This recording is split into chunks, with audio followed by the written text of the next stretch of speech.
ನಾನು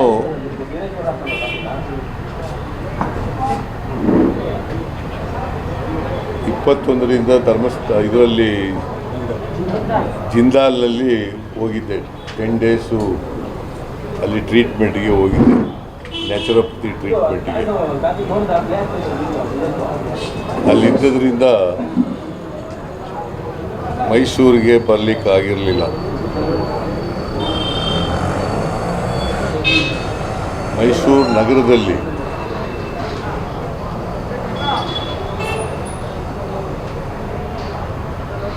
ಹಿಂದೆಂದೂ ನಡೆದಂಥ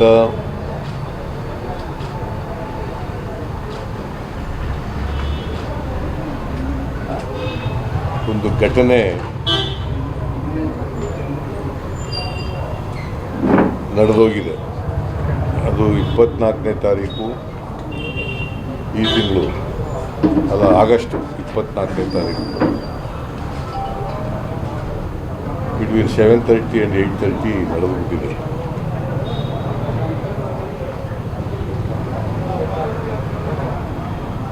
ಇದೊಂದು ಅಮಾನುಷವಾದಂಥ ಘಟನೆ.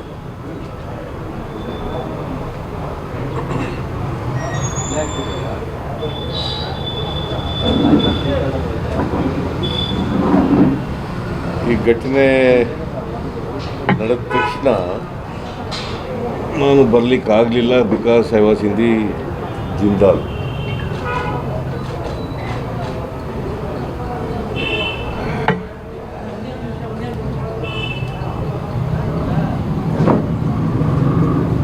ಬಟ್ ನಾನು ಅಲ್ಲಿಂದನೇ ಟ್ವೀಟ್ ಮಾಡಿದ್ದೆ. Immediately after I came to know the incident, ತಕ್ಷಣ ಟ್ವೀಟ್ ಮಾಡಿದ್ದೆ. ಮೈಸೂರು ಒಂದು ಸಾಂಸ್ಕೃತಿಕ ಪಾರಂಪರಿಕ ನಗರ ಅಷ್ಟೇ ಅಲ್ಲ,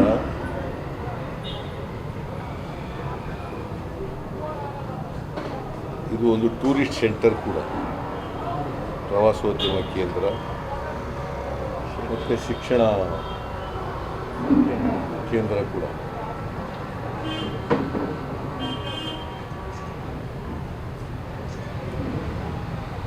ದೇಶ ವಿದೇಶಗಳಿಂದ, ಬೇರೆ ಬೇರೆ ರಾಜ್ಯಗಳಿಂದ ಇಲ್ಲಿ ವಿದ್ಯಾಭ್ಯಾಸ ಮಾಡೋಕ್ಕೆ ಬರ್ತಾರೆ. ದೇಶ ವಿದೇಶಗಳಿಂದ ಮೈಸೂರು ನಗರಕ್ಕೆ ಅರಮನೆ ನೋಡಲಿಕ್ಕೆ, ಚಾಮುಂಡಿ ಬೆಟ್ಟ ನೋಡಲಿಕ್ಕೆ, KRS ನೋಡಲಿಕ್ಕೆ ಭಾಳ ಜನ ಪ್ರವಾಸಿಗಳು ಕೂಡ ಇಲ್ಲಿ ಬರ್ತಾರೆ.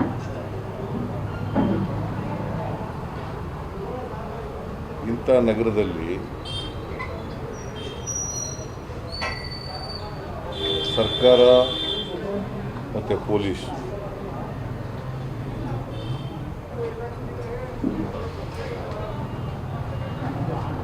ಭಾಳ ಜಾಗರೂಕತೆಯಿಂದ ಇರಬೇಕು.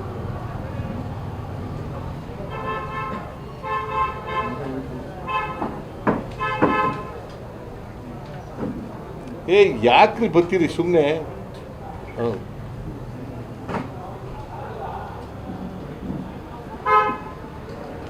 ಯಾರು ಬಿಡಬೇಡಿ ಅಂತ ಯಾಕೆ ಬರ್ತೀರಿ? ಮೀಡಿಯಾದವ್ರ ಹೆಸರು ಇಟ್ಕೊಂಡು ಇನ್ನೊಬ್ರು ಬರ್ತಾರೆ ಜೊತೆಗೆ.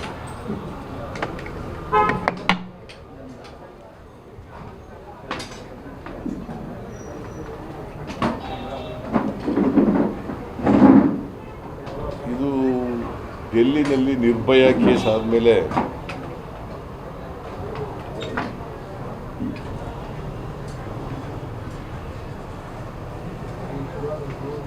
ಮೈಸೂರು ನಗರದಲ್ಲಿ ಆಗಿರ್ತಕ್ಕಂಥದ್ದು ಗ್ಯಾಂಗ್ ರೇಪ್, ಬಹಳ ಹೇಯವಾದಂಥ ಕೃತ್ಯ.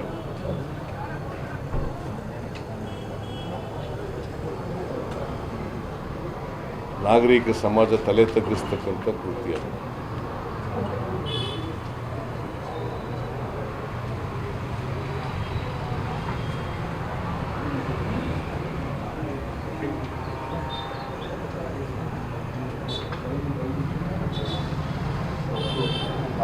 ಇತ್ತೀಚಿನ ದಿನಗಳಲ್ಲಿ ಮೈಸೂರು ನಗರದಲ್ಲಿ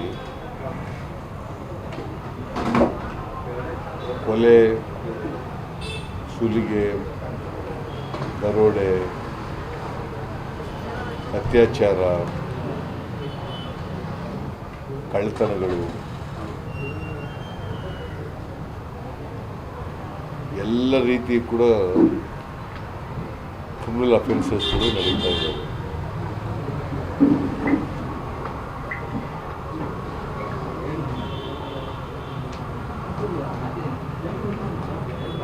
ಹತ್ತಾರು ಮರ್ಡರ್ಗಳಾಗಿದ್ದಾವೆ, ದರೋಡೆ ಆಗಿದ್ದಾವೆ, ಗ್ಯಾಂಗ್ ರೇಪ್ ಆಗಿದೆ. ಇದರರ್ಥ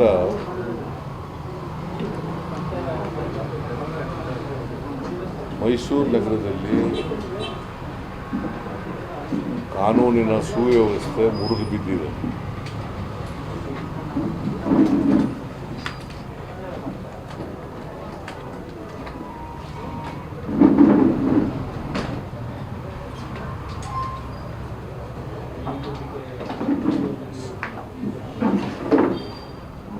ಕಾನೂನು ವ್ಯವಸ್ಥೆ ಸರಿ ಮಾಡಲಿಕ್ಕೆ ಸರ್ಕಾರ ಆಗಲಿ,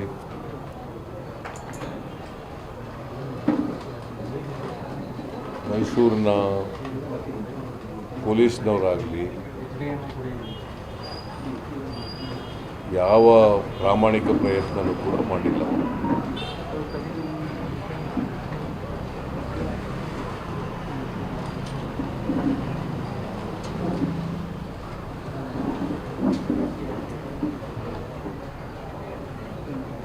ಈ ಕೃತ್ಯ ನಡೆದಂಥ ಸ್ಥಳ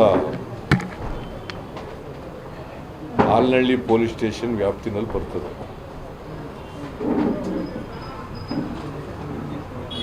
ಆಲ್ನಹಳ್ಳಿ ಪೊಲೀಸ್ ಸ್ಟೇಷನ್ ವ್ಯಾಪ್ತಿ.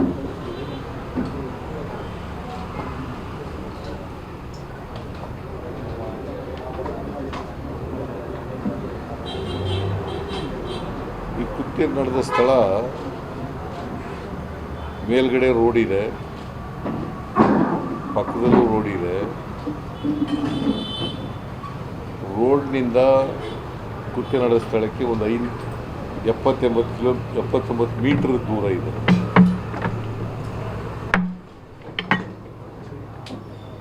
ಆ ಕಡೆ ರಿಂಗ್ ರೋಡ್ ಇದೆ ಪೂರ್ವ ದಿಕ್ಕಿಗೆ. ಆ ರಿಂಗ್ ರೋಡ್ ಕೂಡ ಒಂದು 400 ಮೀಟರ್ ಒಳಗಡೆನೇ ಇದೆ,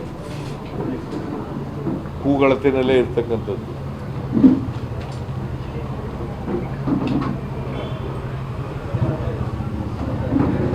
ಪೊಲೀಸ್ನವ್ರ ಹೇಳಿಕೆ ಪ್ರಕಾರನೇ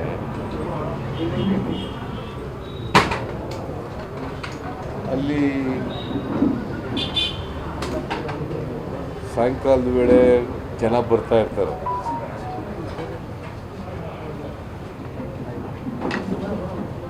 ದಂಪತಿಗಳಿರ್ಬೋದು, ಬೇರೆಯವರಿರ್ಬೋದು, ಸ್ನೇಹಿತರಿರ್ಬೋದು, ಬೇರೆಯವರು ಇರ್ಬೋದು, ಬರ್ತಾ ಇರ್ತಾರೆ.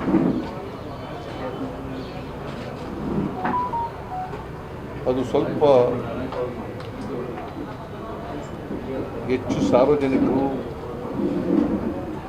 ರಾತ್ರಿ ವೇಳೆ ತಿರುಗಾಡೋದಿಲ್ಲ. 7-7:30 ಆದಮೇಲೆ ತಿರುಗಾಡದೇ ಇರ್ತಕ್ಕಂಥದ್ದು.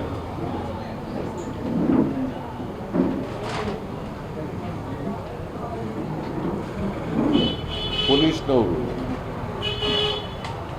ಸಂಬಂಧಪಟ್ಟಂಥ ಪೊಲೀಸ್ ಸ್ಟೇಷನ್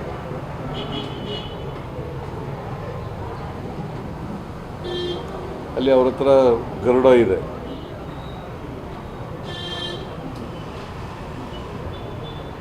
ಇಂಥ ಪ್ರದೇಶಗಳಿಗೆ ಬಹುಶಃ ಇಂಥ ಜಾಗ ಆಲ್ನಹಳ್ಳಿ ಪೊಲೀಸ್ ಸ್ಟೇಷನ್ ವ್ಯಾಪ್ತಿಯಲ್ಲಿ ಇದೆ ಅಂತ ಅನಿಸುತ್ತೆ. ಈ ಥರದ್ದು ಯಾವುದೂ ಜಾಗ ಇಲ್ಲ ನನಗೆ ಗೊತ್ತಿರೋ ಮಟ್ಟಿಗೆ. ಆಲ್ನಹಳ್ಳಿ ಪೊಲೀಸ್ ಸ್ಟೇಷನ್ನಲ್ಲಿ ವ್ಯಾಪ್ತಿನಲ್ಲಿ ಈ ಥರದ ಜಾಗ ಯಾವುದೂ ಇಲ್ಲ. ಆ ಜಾಗ ಪೊಲೀಸ್ನವ್ರಿಗೆ ಗೊತ್ತಿಲ್ಲ ಇನ್ನೂ, ಅಥವಾ ಯಾರಿಗೂ ಗೊತ್ತಿಲ್ಲ. ಅದು ಮೂಡಾದವರು ಸೇರುತ್ತಾ, ಫಾರೆಸ್ಟ್ನವರು ಸೇರುತ್ತಾ?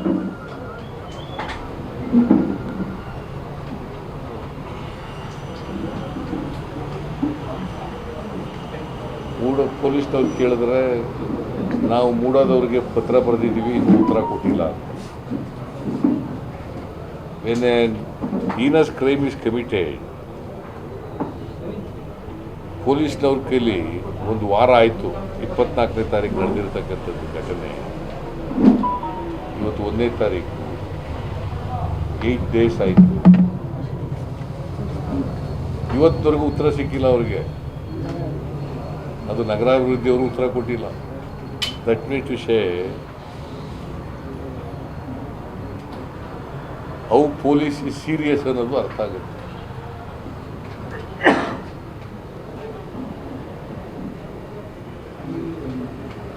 ಇಪ್ಪತ್ನಾಲ್ಕು ಗಂಟೆ ಒಳಗಡೆ ಉತ್ತರ ತಗೋಬೋದು ಅವರಿಂದ ಮಾಹಿತಿ ತಗೊಳಕ್ಕಾಗಲ್ಲ 24 ಗಂಟೆ. Whether that property belongs to MUDA or forest department ಅಂತ. ಏನಿದು ಏನು ಭಾಳ ಕ್ಲಿಷ್ಟಕರವಾದಂಥ ವಿಚಾರ ನಾವು.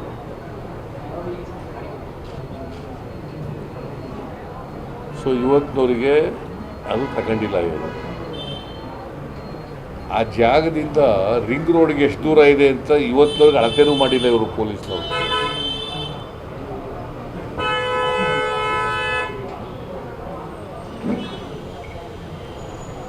ಯಾಕ್ರಿ ಮಾಡಿಲ್ಲ ಅಂದ್ರೆ ಅದಕ್ಕೆ ಉತ್ತರ ಇಲ್ಲ.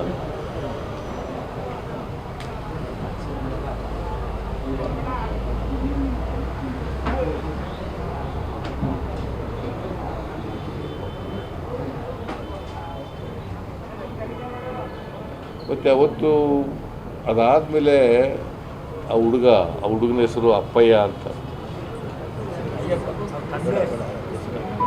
ಯಾಕೆ ಹೇಳೋದು ಬಿಡಪ್ಪ, ಗೊತ್ತಾಗಲಿ ಏನಂತ. What is wrong in that?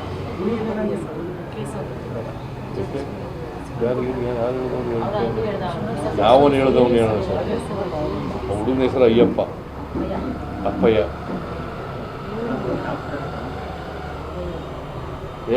ಅಯ್ಯಪ್ಪನ ಅಪ್ಪಯ್ಯ ಇರ್ತದೆ. ಹಾಂ, ಅಪ್ಪಯ್ಯ. ಆ ಹುಡುಗಿ ಹೆಸರು ಹೇಳೋದು ಗೊತ್ತಿಲ್ಲ ನನಗೆ. ಆ ಹುಡುಗಿ ಹೆಸರು ಹೇಳೋದು ಗೊತ್ತಿಲ್ಲ. ಆ ಹುಡುಗನ ಹೆಸರು ಮಾತ್ರ ಅಪ್ಪಗೆ ಅಂತಲೇ ಏನೋ ಇರಬೇಕು. ಅವನು ಹೋಗಿ ಸ್ಟೇಟ್ಮೆಂಟ್ ಕೊಟ್ಟವನೇ, ಕರ್ಕೊಂಡು ಹೋಗಿದ್ದಾನೆ. ಅವರು ಇದರಂತೆ ಅಲ್ಲಿ ರೇಪ್ ಮಾಡಿದಂಥ ಗ್ಯಾಂಗು ಮೇಲ್ಗಡೆ, ರಸ್ತೆಯಿಂದ ಮೇಲ್ಗಡೆ ಒಂದು ಬಂಡೆ ಇದೆ, ಅದರ ಹತ್ರ ಕೂತಿದ್ರಂತೆ. ಕುಡಿತಾ ಕೂತಿದ್ರೋ ಕುಡ್ಕೊ ಬಂದಿದ್ರೋ, police are not certain about it. ಮತ್ತು ಅವರಿದ್ದಾರಲ್ಲ, ಅಕ್ಯೂಸ್ಡ್ ಇದ್ದಾರಲ್ಲ, ದೇ ಆರ್ ಹ್ಯಾಬಿಚುಯಲ್ ಅಫೆಂಡರ್ಸ್.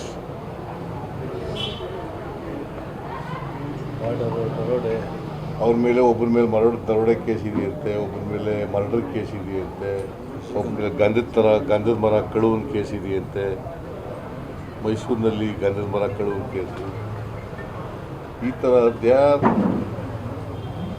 ದೋ from Tamil Nadu, they are habitual offenders. ಅವ್ರು ಆಗಿಂದ ಹಾಗೆ ಬಂದು ಇಲ್ಲಿ ಅಫೆನ್ಸ್ಗಳನ್ನು ಮಾಡಿ ಕಾನೂನು ಬಾಹಿರ ಕೃತ್ಯಗಳನ್ನು ಮಾಡ್ತಕ್ಕಂಥದ್ದನ್ನು ಮಾಡ್ತಾ ಇರ್ತಾರೆ.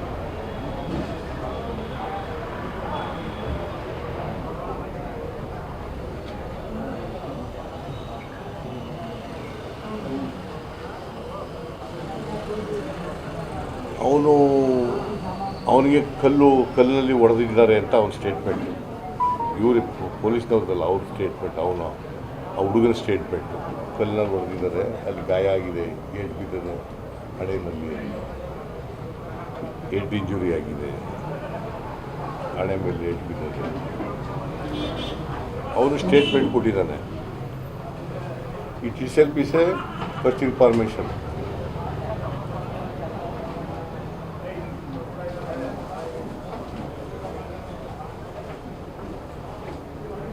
ಆ ಹುಡುಗಿನೂ ಕರ್ಕೊಂಡು ಹೋಗಿದ್ದಾನೆ ಆಸ್ಪತ್ರೆಗೆ, JSS ಆಸ್ಪತ್ರೆಗೆ ಕರ್ಕೊಂಡು ಹೋಗಿದ್ದಾನೆ. ಯಾರು ವಿಕ್ಟಿಮ್ ಇದ್ರಲ್ಲ ಹುಡುಗಿ, ಅವರು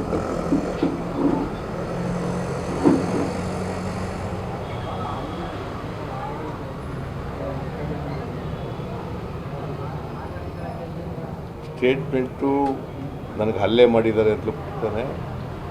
ಆ ಹುಡುಗಿ ಮೇಲೆ ರೇಪು ಮಾಡಿದ್ದಾರೆ ಅಂತ ಕೊಟ್ಟಿದ್ದಾನೆ.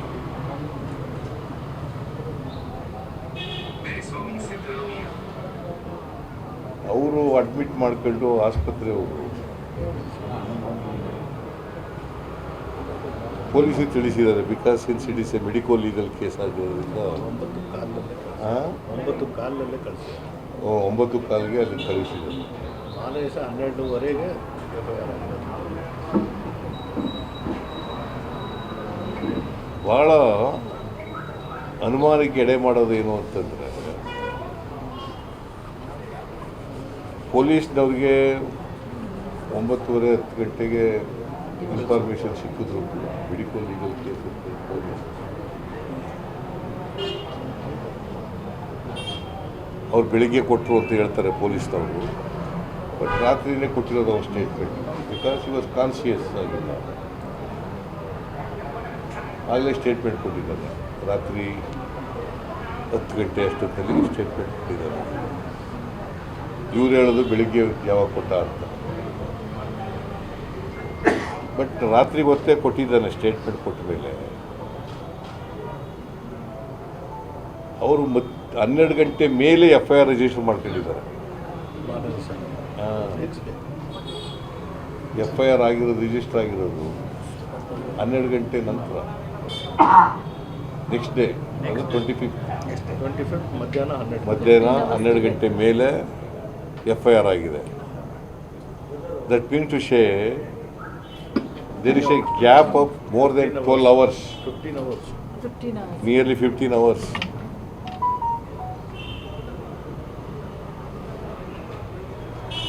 The delay is unexplained by the police people.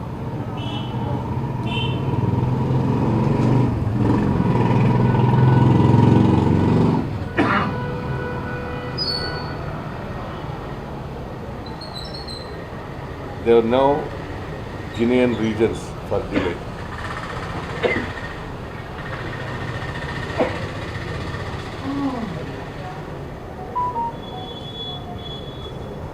ಆಮೇಲೆ 24, 25 ಆದಮೇಲೆ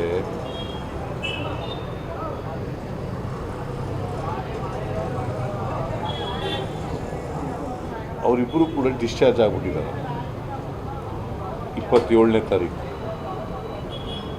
ಹುಡುಗ 26ಕ್ಕೆ ಡಿಸ್ಚಾರ್ಜ್. ಹುಡುಗ 26 ಇವನು 26 27. Between these 3 days,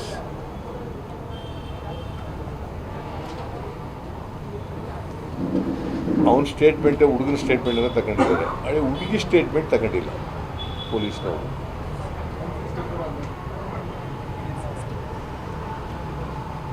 ಯಾರು ವಿಕ್ಟಿಮ್ ಇದ್ರು ಪೊಲೀಸ್ನವ್ರ ಮುಂದೆ ಸ್ಟೇಟ್ಮೆಂಟ್ ಆಗಬೇಕಾಗಿತ್ತು, ಮ್ಯಾಜಿಸ್ಟ್ರೇಟ್ ಮುಂದೆ 164 ಸ್ಟೇಟ್ಮೆಂಟ್ ಆಗಬೇಕಾಗಿತ್ತು. ಅವೆರಡೂ ಆಗಿಲ್ಲ. ಪೊಲೀಸ್ನವ್ರು ಏನು ಹೇಳ್ತಾರೆ ಅಂತಂದರೆ, she refuse to give the statement ಅಂತ. ಅವ್ರು ಶಾಕ್ನಲ್ಲಿದ್ದರು, ಅವರಿಂದ ಸ್ಟೇಟ್ಮೆಂಟ್ ಕೊಡಲಿಲ್ಲ ಅಂತ. ಆ ಹುಡುಗಿ ಅಪ್ಪ ಕರ್ಕೊಂಡು ಹೋಗ್ತಾನೆ. ಆ ಹುಡುಗಿ ಅಪ್ಪ ಹೇಳಿದಂತೆ, ಇಲ್ಲ ನಾವು ಸ್ಟೇಟ್ಮೆಂಟ್ ಕೊಡಲ್ಲ, ಶೀಸ್ ಅಂಡರ್ ಶಾಕ್ ಅಂತ ಹೇಳ್ದ ಅಂತ ಪೊಲೀಸ್ನವ್ರು ಹೇಳ್ತಾರೆ. ಬಟ್ ಪೊಲೀಸ್ನವರು, it is their duty to take the statement of the victim and also statement made before the magistrate under section 164. It has not been done. It is ought to have been done. ವಿಕ್ಟಿಮ್ಗೆ ಪ್ರೊಟೆಕ್ಷನ್ನು, guidance, legal ಮತ್ತು ಅಲ್ಲಿ ಪೊಲೀಸ್ನವ್ರು ಇರಬೇಕು. ಇವರು ಅವರಾಗಿದ್ದು ಅವರೇ discharge ಆಗೋಕ್ಕೆ ಹೋಗೋಕ್ಕಾಗಲ್ಲ. Because it is a heinous crime. Gang rape ಅಂತಂದರೆ heinous crime. Rape itself is a heinous crime. Gang rape ಅಂತಂದರೆ ಇಟ್ಸ್ ಮೋರ್ ಸಿವಿಯರ್.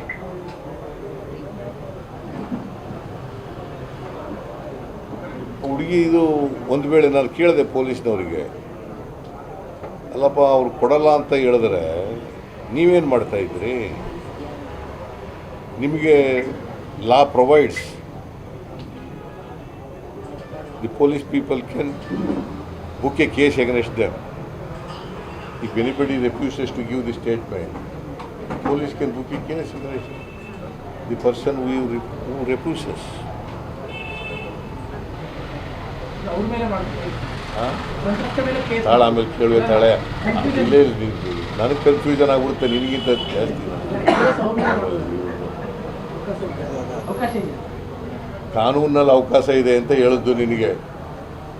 ನೀ ಕಾನೂನು ಓದ್ಕೊಂಡಿದ್ಯಾ? ಸುಮ್ಮನೆ ಕೇಳು ಮತ್ತೆ ಹೇಳ ಹೇಳಗಂಡು ಆಮೇಲೆ ಕೇಳು.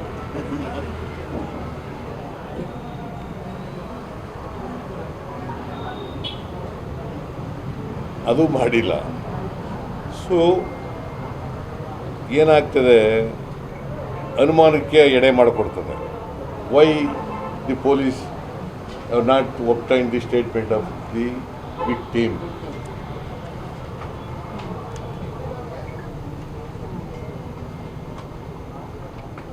ಅದು ರೆಫ್ಯೂಸ್ ಮಾಡಿದ್ರು ಅನ್ನೋದು ಅಷ್ಟಕ್ಕೆ ಸುಮ್ಮನೆ ಆಗೋಕ್ಕಾಗಲ್ಲ ಪೊಲೀಸ್ನವರು. ಹಾಗಂತೇಳಿ ಬಲಾತ್ಕಾರ ಮಾಡಬೇಕು ಅಂತ ಹೇಳಲ್ಲ ನಾನು. ಬಟ್ ಅವ್ರ ಮನವೊಲಿಸಿ ಸ್ಟೇಟ್ಮೆಂಟ್ ತಗೋಬೇಕಾಗಿತ್ತು. ಕೋರ್ಟ್ ಹತ್ರ ಕರ್ಕೊಂಡೋಗಿ ಮ್ಯಾಜಿಸ್ಟ್ರೇಟ್ ಹತ್ರ ಸ್ಟೇಟ್ಮೆಂಟ್ ತಗೋಬೇಕು.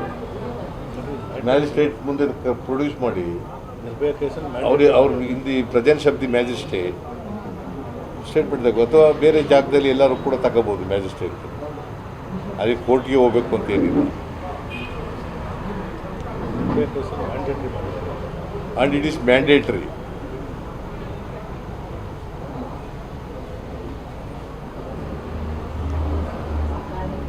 So it shows there is a clear lapse on the Polish people.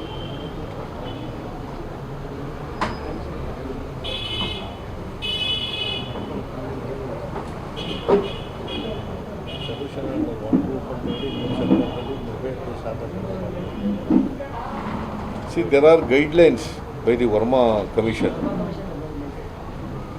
ನಿರ್ಭಯ ಕೇಸ್ನಲ್ಲಿ ವರ್ಮಾ ಕಮಿಷನ್ ರಿಪೋರ್ಟ್ನಲ್ಲಿ there are guidelines they have to follow.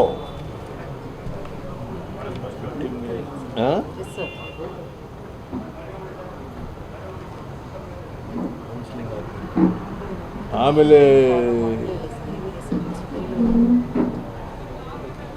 ಸರ್ಕಾರ ಹೆಂಗೆ ಬೇಜವಾಬ್ದಾರಿ ಪ್ರದರ್ಶನ ಮಾಡಿದೆ ಅಂತಂದರೆ,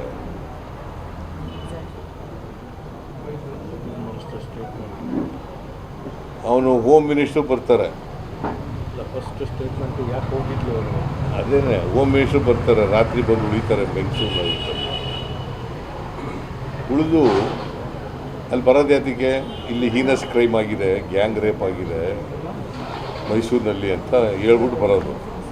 ಇಲ್ಲಿ ಬಂದು ಏನು ಮಾಡಿದ್ರು ಅವರು?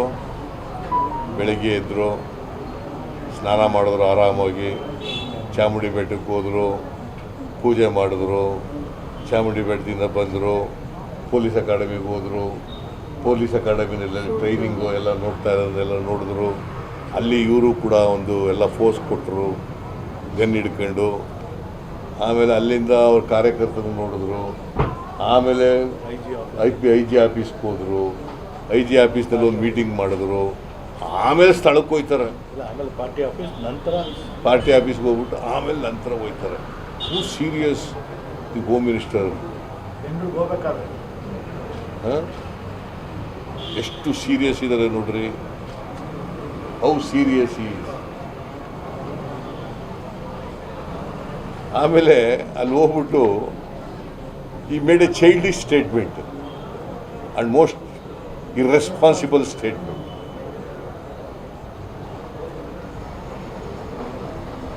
childish and irresponsible.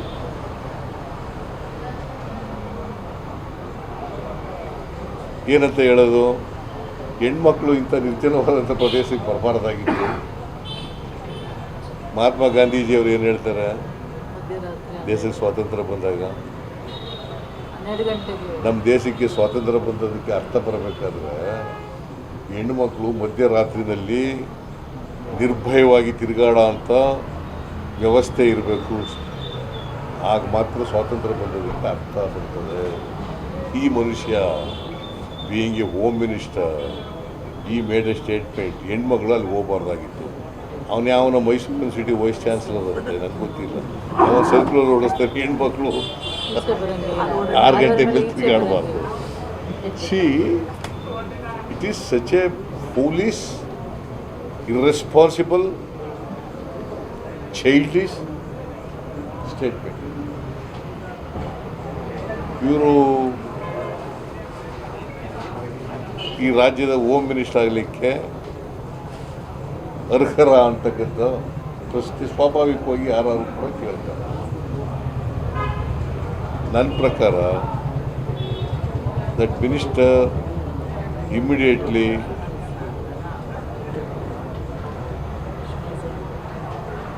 should resign.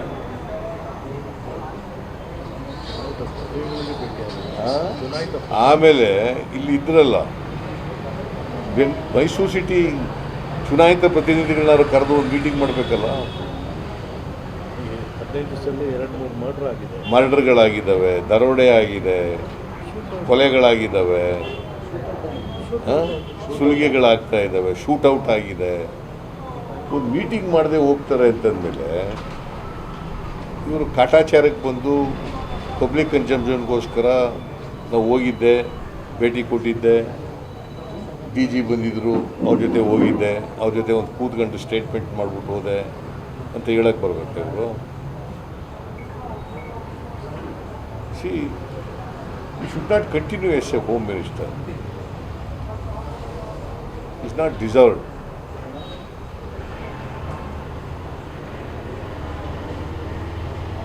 ಸರ್ಕಾರ ಭಾಳ ಲಘುವಾಗಿ ತಗೊಬಿಟ್ಟಿದೆ ಇದನ್ನು.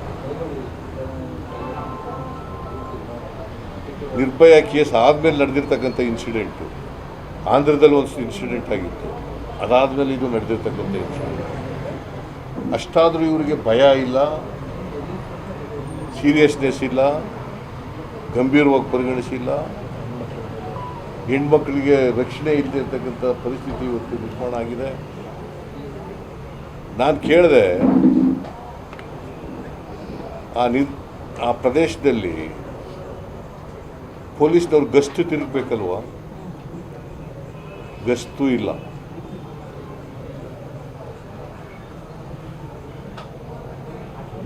ಆ ಗರುಡ ಇರೋದು ಪೂಜೆ ಮಾಡಕ್ಕ. ಪೊಲೀಸ್ನವ್ರು ಕೇಳಿದ್ರೆ ಇಲ್ಲ, ಅವರು ಸ್ಟೇಷನ್ ನದಿಯಿಂದಲಿಲ್ಲ, ಅದು ಆ ಸ್ಟೇಷನ್ನಲ್ಲೇ ಇದೆ ಗರುಡ. ಸ್ಟೇಷನ್ ನದಿಯಿಂದಲಿಲ್ಲ, ಕಂಟ್ರೋಲ್ ರೂಮ್ ನದಿಯಿಂದಲಿರೋದು. ಆಯ್ತು, whether it is under control room or anybody's, it is under the police. Garuda ಕೊಟ್ಟಿರೋದು ಯಾತಕ್ಕೆ? ಇಂಥ ಅಫೆನ್ಸ್ಗಳೆಲ್ಲ ನಡೀದೇ ಇರಲಿ ಅಂತ. ಈಗ ಅವ್ರೇನು ಬೆತ್ತಟ್ಕೊತಾ ಇದ್ದಾರೆ, ನಾವು 6 ಜನ ಅಕ್ಯೂಸ್ಡನ್ನು ಸೆಕ್ಯೂರ್ ಮಾಡಿಬಿಟ್ಟಿದ್ದೀವಿ, ಏನು ಅಭಿನಂದನೆಗಳು ಹೇಳದ್ದು, ಚೀಫ್ ಮಿನಿಸ್ಟ್ರು ಅಭಿನಂದನೆ, ಹೋಮ್ ಮಿನಿಸ್ಟ್ರು ಅಭಿನಂದನೆ, ಡಿಸ್ಟ್ರಿಕ್ಟ್ ಇನ್ಚಾರ್ಜ್ ಮಿನಿಸ್ಟ್ರು ಅಭಿನಂದನೆ, ರಿವಾರ್ಡ್ ಬೇರೆ ಅವರಿಗೆ. ಇವರು ಅಕ್ಯೂಸ್ಡ್ ರಿವಾರ್ಡ್ ಮಾಡಿರೋದು ಗ್ಯಾಂಗ್ ರೇಪ್ ಆದಮೇಲೆ. ಗ್ಯಾಂಗ್ ರೇಪ್ ತಡೆದಿದ್ರೆ ಬೇಷ್ ಅನ್ಬೋದಾಗಿತ್ತು. ಗ್ಯಾಂಗ್ ರೇಪ್ ತಡೆಯೋಕ್ಕಾಗಿಲ್ಲ ಅವ್ರ ಕೈನಲ್ಲಿ. ತಡೆದ ಮೇಲೆ ನಾವು ಅಕ್ಯೂಸ್ಡ್ನ ಸೆಕ್ಯೂರ್ ಮಾಡಿಬಿಟ್ಟಿದ್ದೀವಿ, ಅದಕ್ಕೆ ಬೆಂತಟ್ಟುಗಳು. What a foolish government it is. It is their duty, ಪೊಲೀಸ್ನವ್ರ ಡ್ಯೂಟಿ ಅಕ್ಯೂಸ್ಡ್ನ ಸೆಕ್ಯೂರ್ ಮಾಡೋದು. ಈಗ ಟೆಕ್ನಾಲಜಿ ಡೆವಲಪ್ ಆಗಿದೆ, ಭಾಳ ಅಕ್ಯೂಸ್ಡ್ನ ಪತ್ತೆ ಹಚ್ಚೋದು ಸುಲಭದ ಕೆಲಸ. ಈಗ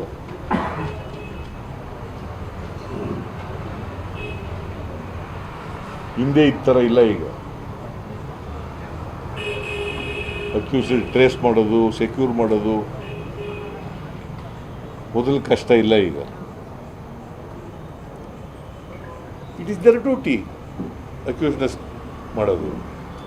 ಅದಕ್ಕೆ ಬೆಂತಟ್ಟುಗಳದಲ್ಲ, ತಡೆಗಟ್ಟಿದ್ರೆ ಬೆಂತಟ್ಟಬೇಕು. ಇಂಥ ಅಪರಾಧಗಳು ನಡಿಬಾರ್ದಾಗಿ ನೋಡ್ಕೊಂಡ್ರೆ ಮಾತ್ರ ಪೊಲೀಸ್ನವ್ರಿಗೆ ಶಬಾಷ್ಗಿರಿ ಕೊಡೋದು. ಈಗ ಕಪ್ ಚುಕ್ಕಿ ಅಲ್ವಾ ಮೈಸೂರು ನಗರದ ಮೇಲೆ. This is not a black mark. This is not a failure of the police. It is not a failure of the government.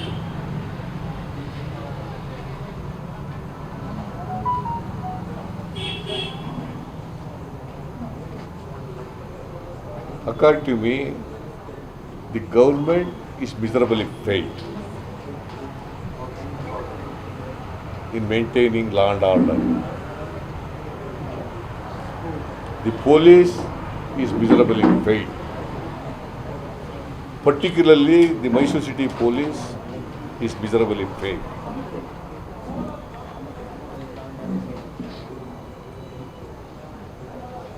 ಅವರು ಜಾಗೃತರಾಗಿದ್ದಿದ್ರೆ ಆ ಪ್ರದೇಶನ ಗಸ್ತು ಮಾಡ್ತಕ್ಕಂಥ ಕೆಲಸ ಮಾಡಿದರೆ, ಅಲ್ಲಿ ಪೊಲೀಸ್ನವರು ಇಟ್ಟಿದ್ರೆ ಈ ಘಟನೆ ತಪ್ಪಿಸಲಿಕ್ಕೆ ಸಾಧ್ಯ ಆಯಿತು, ಈ ಘಟನೆ ತಡೀಲಿಕ್ಕೆ ಸಾಧ್ಯ ಆಯಿತು.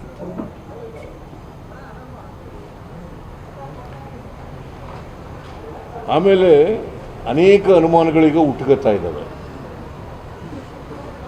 ಈಗ ಅವರು ವಿಕ್ಟಿಮ್ನ ಸ್ಟೇಟ್ಮೆಂಟ್ ತಗೊಳ್ಳದೇ ಇರ್ತಕ್ಕಂಥದ್ದು,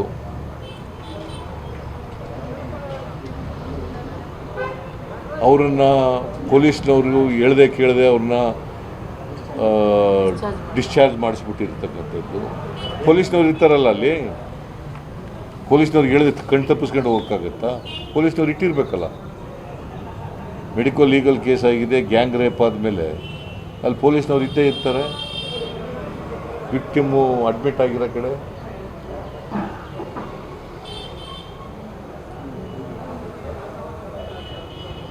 ಅವರು ತಂದೆ ಬಂದ ತಕ್ಷಣ ಕರ್ಕೊಂಡು ಹೋಗಿ ಅಂತ ಕಳಿಸ್ಬಿಟ್ರೆ ಅವ್ರ ಊರಿಗೆ ಬಾಂಬೆ ಮುಂಬೈಗೆ.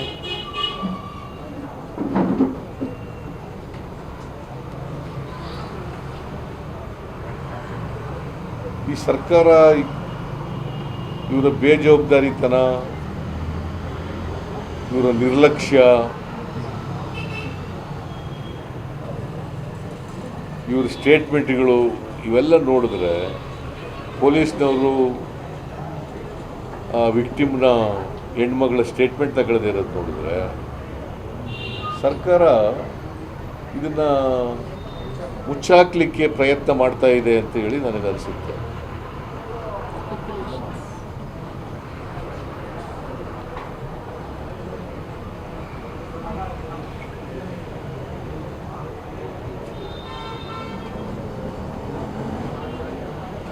ದಿ ಗೌರ್ಮೆಂಟ್, ರೆಸ್ಪಾನ್ಸಿಬಲ್ ಗೌರ್ಮೆಂಟ್ ಮಾಡೋಕ್ಕೆ ರೀತಿ ಅಲ್ಲ ಇದು.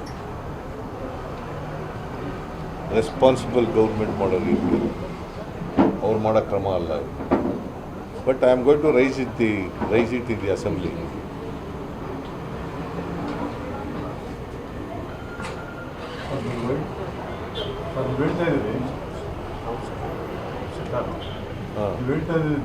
Needle of suspicion. Even if the victim statement is not recorded, we have won 2 cases in 2013 and also 2014 where the victim did not make a statement. Even without a statement, the police can proceed and investigate and see that. ನನಗನ್ಸುತ್ತೆ there is likely ಶಿಕ್ಷೆ ಆಗಬೇಕಲ್ವಾ? ತಪ್ಪು ಮಾಡಿದವರಿಗೆ ಕಠಿಣವಾದಂಥ ಶಿಕ್ಷೆ ಆಗಬೇಕು, ಕಾನೂನು ರೀತಿಯ ಶಿಕ್ಷೆ ಆಗಬೇಕು. ಆ ಶಿಕ್ಷೆ ಆಗಬೇಕಾದ್ರೆ ಪ್ರಾಪರ್ ಇನ್ವೆಸ್ಟಿಗೇಷನ್ ಇರಬೇಕಲ್ವ? ಲೀಗಲ್ ಇನ್ವೆಸ್ಟಿಗೇಷನ್ ಇರಬೇಕಲ್ಲ.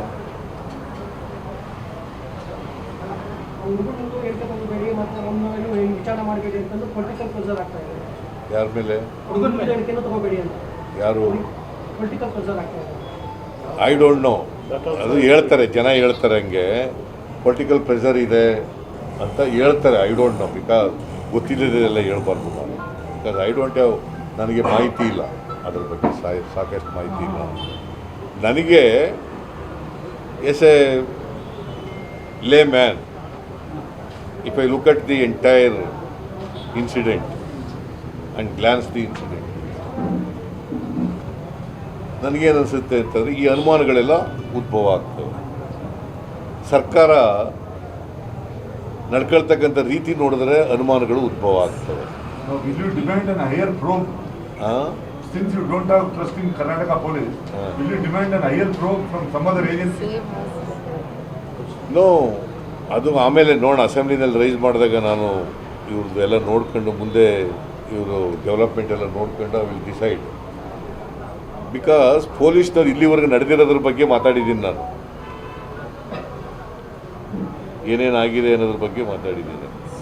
ಮತ್ತು ಈ ಬಿ ಜೆ ಪಿಯವರು ಇದ್ದಾರಲ್ಲ, ಇವರು ಇದೇ ಹೋಮ್ ಮಿನಿಸ್ಟ್ರು ತೀರ್ಥಹಳ್ಳಿನಲ್ಲಿ ಒಂದು ಘಟನೆ ನಡೆದಿತ್ತು, ಯಾವ ಥರ ಇವರು ರಿಯಾಕ್ಟ್ ಮಾಡಿದರು ಅನ್ನೋದು ಸ್ವಲ್ಪ ಹಿಂದಿಗೆ ತಿರುಗಿ ನೋಡಬೇಕು. ಇವರು ಹೋಮ್ ಮಿನಿಸ್ಟ್ರು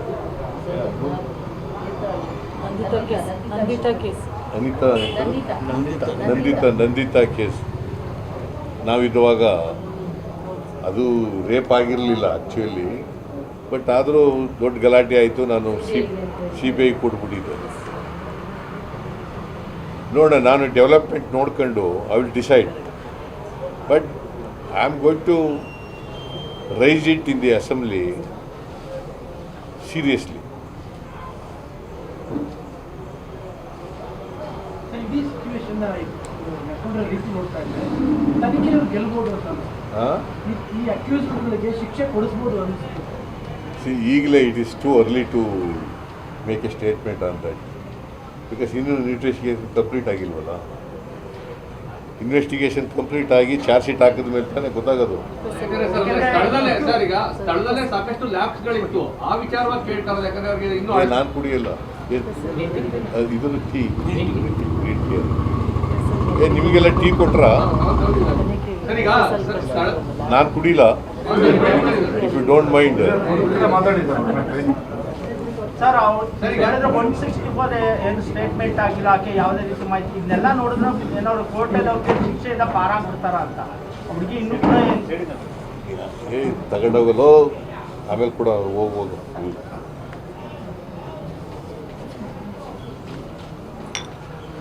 ಈಗ ಪಾರಾಗೋದು ಬಿಡೋದು ಆಮೇಲೆ depending upon the evidence, but the way they are investigating ಅದು ಸರಿ ಇಲ್ಲ ಅನ್ನೋದು ನನಗೆ ಮೇಲ್ನೋಟಕ್ಕೆ ಕಾಣಿಸುತ್ತೆ. ಈಗ ಇಲ್ಲಿವರೆಗೆ ಏನು ಇನ್ವೆಸ್ಟಿಗೇಷನ್ ಮಾಡ್ತಾ ಇದ್ದಾರೆ ಅದು ಸರಿ ಇಲ್ಲ, ಕಾನೂನು ರೀತಿಯೇ ಇಲ್ಲ ಅಂತ ಮೇಲ್ನೋಟಕ್ಕೆ ಕಾಣಿಸುತ್ತೆ. ಈಗ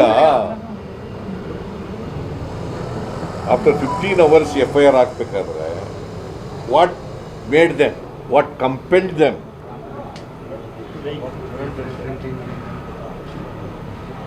to register an FIR immediately after the statement made by the complainant. ಪೊಲೀಸರು ಇಷ್ಟೆಲ್ಲ ಲ್ಯಾಬ್ಸ್ ಮಾಡಿದ್ದಾರೆ ಅಂತ ಅನ್ನೋದಾದ್ರೆ ಫ್ರೀ ಹ್ಯಾಂಡ್ ಇಲ್ವಾ ಈ ತನಿಖೆ? ಫ್ರೀ ಹ್ಯಾಂಡ್ ನಾನು ಅದೆಲ್ಲ ಗೊತ್ತಾಗಬೇಕಲ್ಲಪ್ಪ. ಫ್ರೀ ಹ್ಯಾಂಡು ಪೊಲೀಸ್ನವ್ರಿಗೆ ಎಲ್ಲಿ ಫ್ರೀ ಹ್ಯಾಂಡ್ ಇದೆಯನ್ರಿ? ಈಗ ಟ್ರಾನ್ಸ್ಫರ್ಗಳಿದಾವಲ್ಲ ಈ ಸರ್ಕಾರದಲ್ಲಿ, ದುಡ್ಡು ಕೊಟ್ಬಿಟ್ಟು ಎಲ್ಲರೂ ಪೊಲೀಸ್ನವರೆಲ್ಲ ಟ್ರಾನ್ಸ್ಫರ್ಗಳು ಮಾಡಿಸ್ಕೊಬರೋದು. ಈಗ ಬೊಮ್ಮಾಯಿ ಬಸವರಾಜ ಬೊಮ್ಮಾಯಿ ಇದ್ದಾರಲ್ಲ, ಹೋಮ್ ಮಿನಿಸ್ಟರ್ ಆಗಿದ್ರು ಅವರು, ಅವ್ರ ಕಾಲದಲ್ಲಿ ಇವರೆಲ್ಲ ಆಗಿರೋದಲ್ವಾ?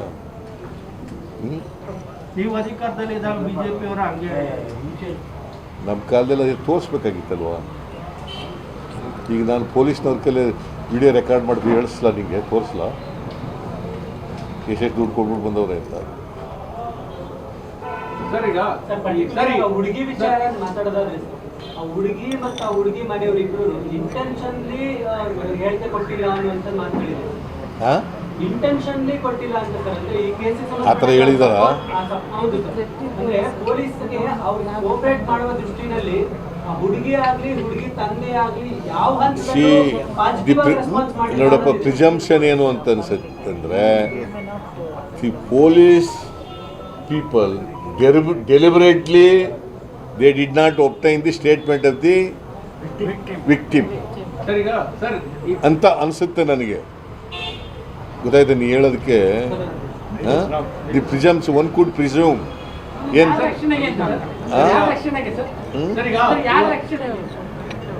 ಗೊತ್ತಿಲ್ಲ, ಗೌರ್ಮೆಂಟ್ನವ್ರು ಹೇಳಿದಾರ ಏನೋ ಗೊತ್ತಿಲ್ಲ. ಗೌರ್ಮೆಂಟ್ ಮುಚ್ಚಾಕಕ್ಕೆ ಪ್ರಯತ್ನ ಮಾಡಿದ್ರೆ ಹೇಳಿರ್ಬೋದು. ಸರ್, ಈ ಒಂದು ಪ್ರಕರಣದಲ್ಲಿ ಸೆಕ್ಷನ್ 164 ನಲ್ಲಿ ಸ್ಟೇಟ್ಮೆಂಟ್ ಆಗಿಲ್ದಿರೋದು ಏನಾದ್ರು ಹಿನ್ನಡೆ ಆಗುತ್ತಾ ಅಂತ ಪ್ರಕರಣಕ್ಕೆ ತಮ್ಮ ಪ್ರಕಾರ ಕಾನೂನಲ್ಲಿ? ನನ್ನ ಪ್ರಕಾರ ಹಿನ್ನಡೆ, ಕಾನೂನಲ್ಲಿ ಹಿನ್ನಡೆ ಅಲ್ವಾ? ಆಮೇಲೆ ಸಬ್ಸಿಕ್ವೆಂಟೇ ತಗೋಬೋದು, that is A different thing. But why they have failed to take the statement of the victim? Why they have not taken? What made them to keep quiet?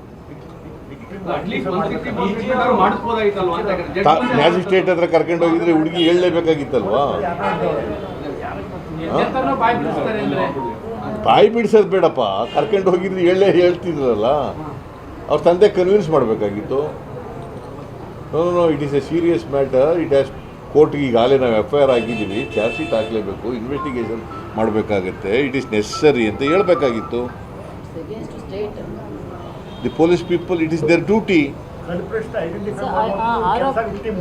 ಆರೋಪಿಗಳನ್ನ identify ಮಾಡಿದ್ದು ಯಾರು ಅಂತ ಸರ್ ವಿಕ್ಟಿಮ್ ಮಾಡಬೇಕು, ಇಲ್ಲ ಅಲ್ಲಿರೋ ಸಾಕ್ಷಿ ಮಾಡಬೇಕು. ಆಮೇಲೆ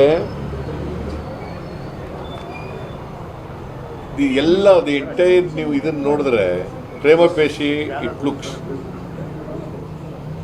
ಇದನ್ನೇನೋ ಮುಚ್ಚಾಕಕ್ಕೆ ಏನೋ ಹುನ್ನಾರ ನಡೀತಾ ಇದೆ ಅನ್ನೋ ರೀತಿಯಲ್ಲಿ ಭಾವನೆ ಬರ್ತದೆ.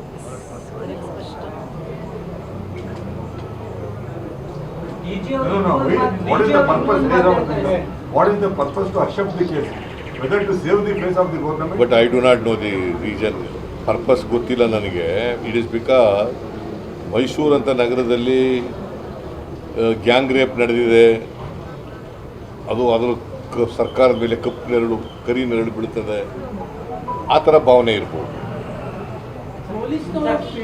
DG ಅವರು ಒಂದು ಸ್ಟೇಟ್ಮೆಂಟ್ ಮಾಡಿದ್ದಾರೆ ಸರ್, ಏನಂದ್ರೆ ಇನ್ವೆಸ್ಟಿಗೇಷನ್ ಈ ಪ್ರೋಸೆಸ್ ಅಲ್ಲಿ ಅವ್ರಿಗೆ ಶಾಕ್ನಲ್ಲಿ ಇರೋದ್ರಿಂದ ಅಥವಾ ಮೆಡಿಕಲ್ ಪ್ರೋಸೆಸ್ ನಡೀತಿರೋದ್ರಿಂದ ಅವ್ರು ಸ್ಟೇಟ್ಮೆಂಟ್ ತಗೊಂಡಿಲ್ಲ, ಮುಂದಿನ ಹಂತದಲ್ಲಿ ತಗೊಳ್ಳೋ ಪ್ರಾವಿಷನ್ ಇದೆ ಅಂತ.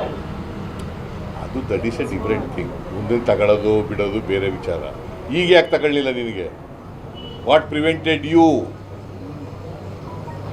What is the compelling reason? Discharge ಆಗಿ ಚೆನ್ನಾಗಿ ಹೋದ್ಮೇಲೆ ಈ ಇನ್ನೂ ಶಾಕ್ನಲ್ಲಿ ಇದ್ದಾರೆ, ಅದರಿಂದ ತಗೊಳ್ಳಿಲ್ಲ ಅಂತಂದ್ರೆ ಹೆಂಗಪ್ಪ?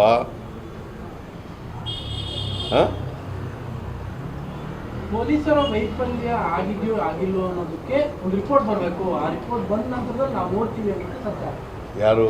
ಸರ್ಕಾರ ಸರ್ಕಾರವೇ ಫೇಲ್ ಆಗಿರುವಾಗ ಅವ್ರೇನು ನೋಡೋದು? ಇಲ್ಲಿ ಡಿಸ್ಟ್ರಿಕ್ಟ್ ಇನ್ಚಾರ್ಜ್ ಮಿನಿಸ್ಟ್ರು ಅವ್ರು ಏನು ಮಾಡ್ತಾ ಇದ್ದಾರಪ್ಪ? ಅವರು ತಲೆದಂಡ ಆಗ್ಬೇಕು ಅಂದಿದ್ರು, ಆದ್ರೆ ADGP ಪ್ರತಾಪ್ ರೆಡ್ಡಿ ಅವರ ನೇತೃತ್ವದಲ್ಲಿ ತನಿಖೆ ಮಾಡಿ ವರದಿ ಕೊಟ್ಟ ಮೇಲೆ ಕ್ರಮ ತಗೋತೇವೆ ಅಂತ ಗೃಹ ಸಚಿವರು. ಏನು ಕ್ರಮ ತಗೊಂಡಿರೋ ಅವರು? ಕೋರ್ಟ್ ಮುಂದೆ ಇದೆ, ಕೋರ್ಟ್ನಲ್ಲಿ ಇತ್ಯರ್ಥ ಆಗಲಿ ಅಂದ್ಬಿಟ್ಟು ಕೂತ್ಕೊತಾರೆ. ಆಮೇಲೆ ಜನಾಭಿಪ್ರಾಯ ತಗೊಂಡು ಪೊಲೀಸ್ ಕಮಿಷನರ್ ವರ್ಗಾವಣೆ ಮಾಡಬೇಕು ಇಲ್ಲೋ ಅಂತ ಮುಗ್ದಿದ್ರೆ ಬೇರೆ ಮುಗ್ದಿದ್ರೆ ಬೇರೆ ಇದು ಮುಗ್ದಿದ್ರೆ ಬೇರೆ ಕೇಳೋದು. ಮುಂದಿನ ಅಲ್ಲ ಒಬ್ಬ ಸರ್, ಈಗ MB ಪಾಟೀಲ್ ಅವರು ಲಿಂಗಾಯತ ಪ್ರತ್ಯೇಕ ಧರ್ಮದ್ದು ಮತ್ತೆ ನಾವು ಹೋರಾಟ ಶುರು ಮಾಡ್ತೀವಿ ಅಂತ MB ಪಾಟೀಲ್ ನಾನೀಗ ಅದ್ರ ಬಗ್ಗೆ ಮಾತಾಡಲ್ಲ. MB ಪಾಟೀಲಿಗೆ ಕೇಳಿ. ಅವ್ರು ಹೇಳಿದ್ರು ಸರ್, ತಮ್ಮ ಪಕ್ಷದ MB ಪಾಟೀಲಿಗೆ ಕೇಳ್ರಿ, ಅವ್ರು ಹೇಳಿದ್ದಾರೆ ಅಂತ ನೀನೇ ಹೇಳ್ತೀಯ, ಮತ್ತೆ ನನ್ನ ಬಾಯಿಗೆ ಪ್ರಶ್ನೆ ಆಗ್ತೀಯ. ಪಕ್ಷದ ಮುಖಂಡರು ಸರ್, ಮಾಜಿ ಸಚಿವರು ಸಹ ಇದ್ದಾರೆ. ನೋ, ಪಕ್ಷದ ಹೇಳಿಕೆ ಆಗ್ಬಿಡುತ್ತೆ ಯು ಅಂತ. Please ask MB Patil. Okay, ಪಕ್ಷದ ಹೇಳಿಕೆ ಆಗುತ್ತೆ ಅಂತ ಸರ್ ಅಷ್ಟೇ. ಪುನಃ MB ಪಾಟೀಲ್ ಕೇಳು ಅಂದ್ರೆ ಪುನಃ ಕೇಳಿದ್ರೆ ನನಗೆ ಗೊತ್ತಿಲ್ಲ. It is according to you, it is the statement of Mr. MB Patil. You please ask me. ನನಗೆ ಗೊತ್ತಿಲ್ಲ. ನಾನು ಈಗ ಮಿನಿಸ್ಟರ್ ಅವರು, ಮಿನಿಸ್ಟರ್ ಆಗ್ಬಿಟ್ಟ ತಕ್ಷಣ ಎಲ್ಲರ ಪರವಾಗಿ ನಾನು ಹೇಳಲ್ಲ. ಪಕ್ಷದವರು ಅಂದ್ರೆ ಎಲ್ಲರ ಪರವಾಗಿ ಹೇಳಲ್ಲ. Please don't ask further supplementary question. My answer is please ask MB Patil. No supplementary question. ಜಾತಿಗಣತಿ ವರದಿಯನ್ನ ಸಿದ್ದರಾಮಯ್ಯನವರೇ ಲೀಕ್ ಮಾಡಿದ್ರು. ಜಾತಿಗಣತಿ ವರದಿಯನ್ನ ಸಿದ್ದರಾಮಯ್ಯನವರೇ ಲೀಕ್ ಮಾಡಿದ್ದಾರೆ ಅಂತ ಇದು ಈ ಚೈಲ್ಡಿಶ್ ಸ್ಟೇಟ್ಮೆಂಟ್. ಇದು ಚೈಲ್ಡಿಶ್ ಸ್ಟೇಟ್ಮೆಂಟ್. ನಾನಿರುವಾಗ ಅದಿನ್ನೂ ರೆಡಿನೇ ಆಗಿರಲಿಲ್ಲ, ಅಷ್ಟೇ ರಿಪೋರ್ಟೇ ರೆಡಿ ಆಗಿರಲಿಲ್ಲ. ಲೀಕ್ ಆಗೋದು ಎಲ್ಲಿ ಬಂತಪ್ಪ? ಓಲಿ ನಾನೇ ಅದಕ್ಕೆ ಒಂದು 170 ಕೋಟಿ ರೂಪಾಯಿ ಕೊಟ್ಬಿಟ್ಟು ಅದನ್ನು ಮಾಡಿಸಿ ಲೀಕ್ ಮಾಡಿಬಿಡ್ತೀನಾ?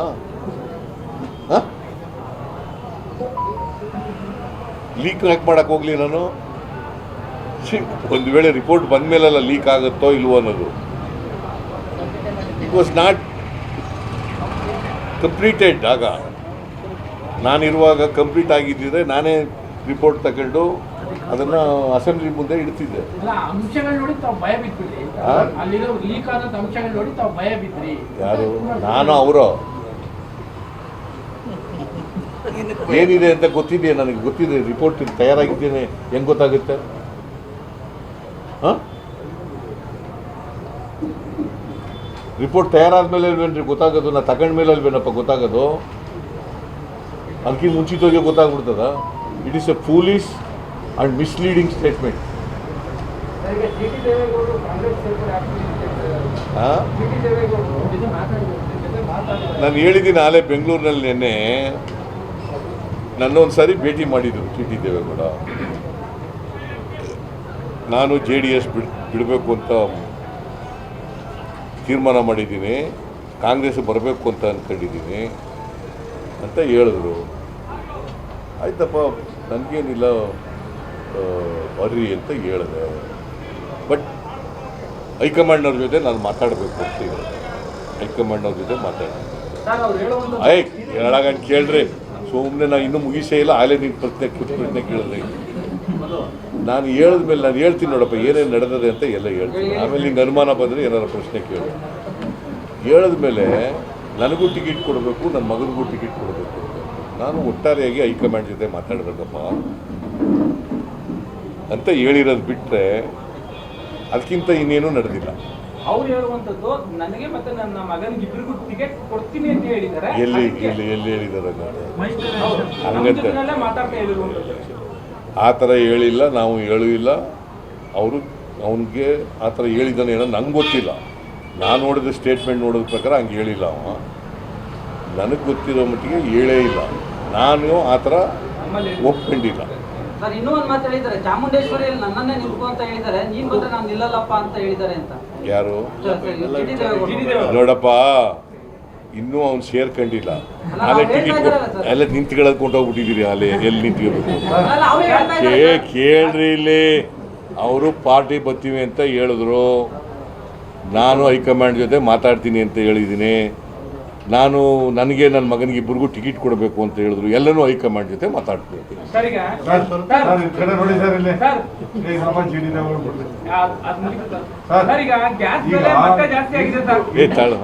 ಅಸೆಂಬ್ಲಿಯಲ್ಲಿ 8-9 ರಾಜ್ಯಗಳಲ್ಲಿ ಫಾರ್ಮುಲಾ ವಿರುದ್ಧ ಎಲ್ಲ ರೆಸಲ್ಯೂಷನ್ ಪಾಸ್ ಮಾಡಿ ರಿಜೆಕ್ಟ್ ಮಾಡಬೇಕು ಅಂತ, ಇನ್ಕ್ಲೂಡಿಂಗ್ ತಮಿಳುನಾಡು.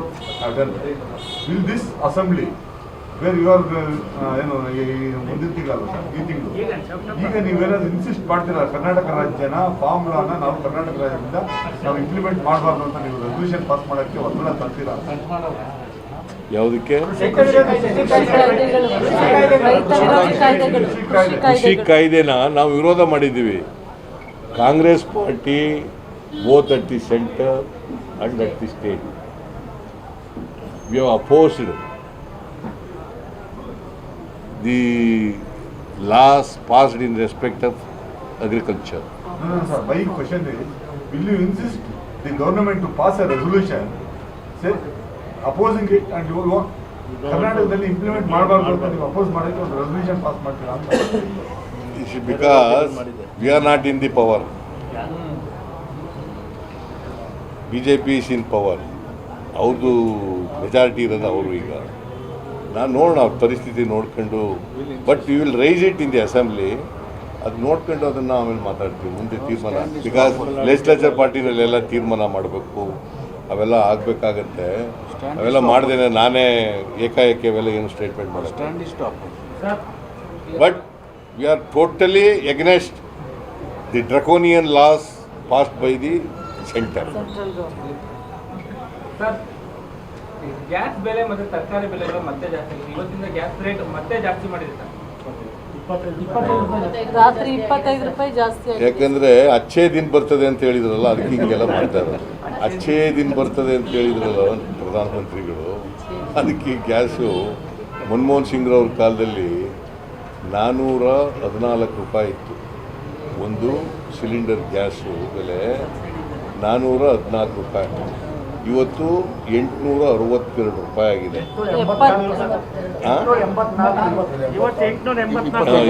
ಇವತ್ತು ಪುನಃ ಜಾಸ್ತಿ ಆಗಿದೆ, 886 ರೂಪಾಯಿ ಆಗಿದೆ.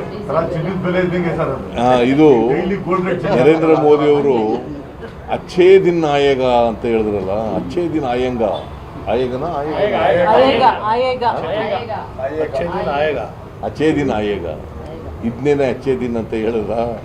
ನೀವೆಲ್ಲ ಗ್ಯಾಸ್ ತಗೋತಾ ಇದ್ದೀರಾ? ಮತ್ತೆ ನಿಮಗೆಲ್ಲ ಏನು ಅನ್ಸಲ್ವಾ? ಸರ್ 15 ದಿನದಲ್ಲಿ 2 ಸಲ ರೈಸ್ ಆಗಿರೋದು ಸರ್. 15 ದಿನದಲ್ಲಿ 2 ಸಲ ರೈಸ್ ಆಗಿರೋದು ಸರ್. 25 ರೂಪಾಯಿ 25 ರೂಪಾಯಿ 2 ಸಾರಿ 50 ರೂಪಾಯಿ ಒಮ್ಮೆ. ಅದು ಒಂದು ವಾರದಲ್ಲಿ within a span of 1 week 2 times it is enhanced. ಅದು ಬೈ 50 rupees ಒಟ್ಟಿಗೆ ಅಟ್ಟಿ. ಇನ್ನೊಂದು ಪ್ರಶ್ನೆ ಇದೆ, ನಾಳೆ ನೀವು ಬೆಂಗಳೂರಲ್ಲೇ ಮಾತಾಡಿ ಸರ್. ಅದು ಗ್ರೋತ್ 20% ಆಗಿದೆ ಅಂತ ಹೇಳಿದ್ರೆ ಅದನ್ನು ನೀವು ಎಕ್ಸ್ಪ್ಲೈನ್ ಮಾಡಿದ್ರೆ ಇನ್ನೊಂದು ಅರ್ಧ ಗಂಟೆ ಆಗುತ್ತೆ. ಇವತ್ತು ಎಲ್ಲ ನಾವು ಕ್ಲೈಮ್ ಮಾಡಿರೋದು ಸೀತಾರಾಮನ್ GDP 20% ಗ್ರೋತ್ 20.1% ಆಗಿದೆ ಅಂತ ಹೇಳ್ತಾರೆ. It is because last year minus ಇತ್ತಲ್ಲ, ಅದಕ್ಕೆ ಕಂಪೇರ್ ಮಾಡ್ಕೊಂಡು 20% ಅಂತ ಹೇಳೋದು.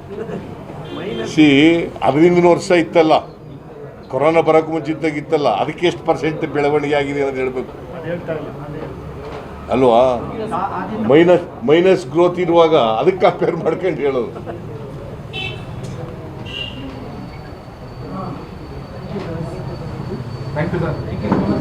ಎಲ್ಲ ಆಯ್ತಾ? All doubts are clear? Okay. ಬೆಳಿಗ್ಗೆ ಪ್ರೊಟೆಸ್ಟ್ ಮಾಡಿಸ್ದೆ ಸರ್. ಬೆಳಿಗ್ಗೆ ಗಾಂಧಿ ಸ್ಟ್ಯಾಚ್ಯೂ ಹತ್ರ ಒಂದು ಸಣ್ಣದಾಗಿ ಪ್ರೊಟೆಸ್ಟ್ ಮಾಡ್ಬಿಟ್ಟು ಬಂದೆ ಸರ್. ಗ್ಯಾಸ್ ಬೆಲೆ ವಿರುದ್ಧ.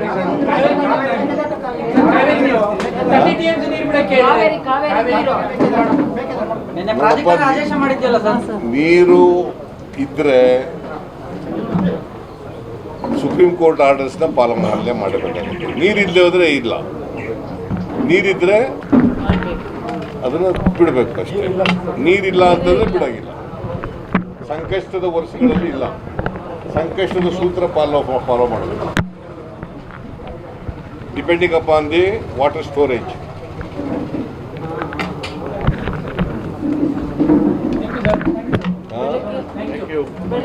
ಎಲ್ಲರಿಗೂ ಧನ್ಯವಾದಗಳು. ಇಷ್ಟೊಂದು ತಾಳ್ಮೆಯಾಗಿದ್ರಲ್ಲ ನೀವು. ಎಲ್ಲ ಸ್ವಲ್ಪ ಬರೀರಿ, ನಾವು ಅಪೋಸಿಷನ್ನವರು ಎಲ್ಲ ಬರೀರಿ. ಹೆಚ್ಚು ಜನಕ್ಕೆ ತಲುಪಿಸ್ರಿ, ಜನಕ್ಕೆ ಜಾಗೃತಿ ಮೂಡಿಸ್ರಿ. ಎಲ್ಲ ನಾವೆಲ್ಲ ನಿಮ್ಮ ಜೊತೆಗಿರೋರಪ್ಪ. ಹೋಗಿದೆಯಾ? ಇವಾಗ ಲೈವ್ ಹೋಗಿದೆ ಸರ್. ಅದಕ್ಕೆ ಇಲ್ಲಿ ಮಾಡಿ ಅಂತ ಹೇಳಿ ಬೆಳಗ್ಗೆ ತಳಪ ಕೂತ್ಗಳಿಗೆ ಒಂದು ಅಪೀಲು. ಮೈಸೂರು ನಗರ ಪಾಲಿಕೆಯ ಮೈಸೂರು ನಗರ ಪಾಲಿಕೆಯ 36ನೇ ವಾರ್ಡ್ನಲ್ಲಿ ನಗರ ಪಾಲಿಕೆ ಸದಸ್ಯರ ಉಪಚುನಾವಣೆ ನಡೀತಾ ಇದೆ. ಆ ಉಪಚುನಾವಣೆಯಲ್ಲಿ ಶ್ರೀಮತಿ ರಜನಿ ಅಣ್ಣಯ್ಯನವರು ನಮ್ಮ ಪಕ್ಷದ ಅಭ್ಯರ್ಥಿಯಾಗಿದ್ದಾರೆ. ಮೈಸೂರು ನಗರದ ಅಭಿವೃದ್ಧಿಯ ಹಿತದೃಷ್ಟಿಯಿಂದ ಶ್ರೀಮತಿ ರಜನಿ ಅಣ್ಣಯ್ಯನವರಿಗೆ ಕಾಂಗ್ರೆಸ್ ಅಭ್ಯರ್ಥಿಯಾದಂಥ ಶ್ರೀಮತಿ ರಜನಿ ಅಣ್ಣಯ್ಯನವರಿಗೆ 30ನೇ ವಾರ್ಡಿನ ಮತದಾರರು 36ನೇ ವಾರ್ಡಿನ ಮತದಾರರು ನಮ್ಮ ಅಭ್ಯರ್ಥಿಗೆ ಮತ ಹಾಕೋದ್ರ ಮೂಲಕ ಅವರಿಗೆ ಆಶೀರ್ವಾದ ಮಾಡಬೇಕು ಅಂತೇಳಿ ಆ ವಾರ್ಡಿನ ಎಲ್ಲ ಮತದಾರರಲ್ಲಿ ನಾನು ಕಳಕಳಿಯ ಮನವಿಯನ್ನು ಮಾಡುತ್ತೇನೆ.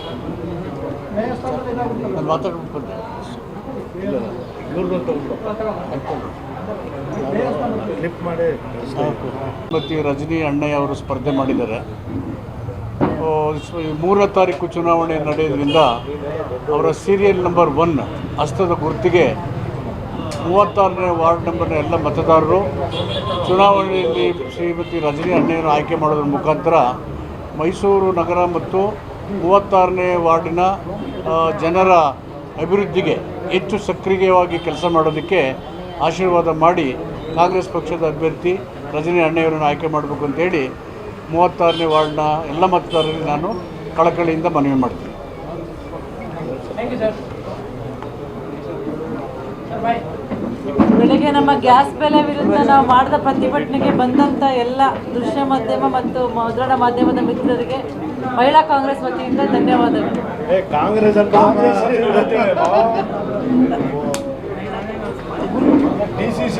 ಆಯ್ತು ಹೋಗಿ ಇನ್ನೇನು ಈಗ ಆಫ್ತಿ ರೆಕಾರ್ಡ್ ಇದು ಬಂದಿರಲಿಲ್ಲ ಆಫ್ತಿ ರೆಕಾರ್ಡ್ ಎಲ್ಲ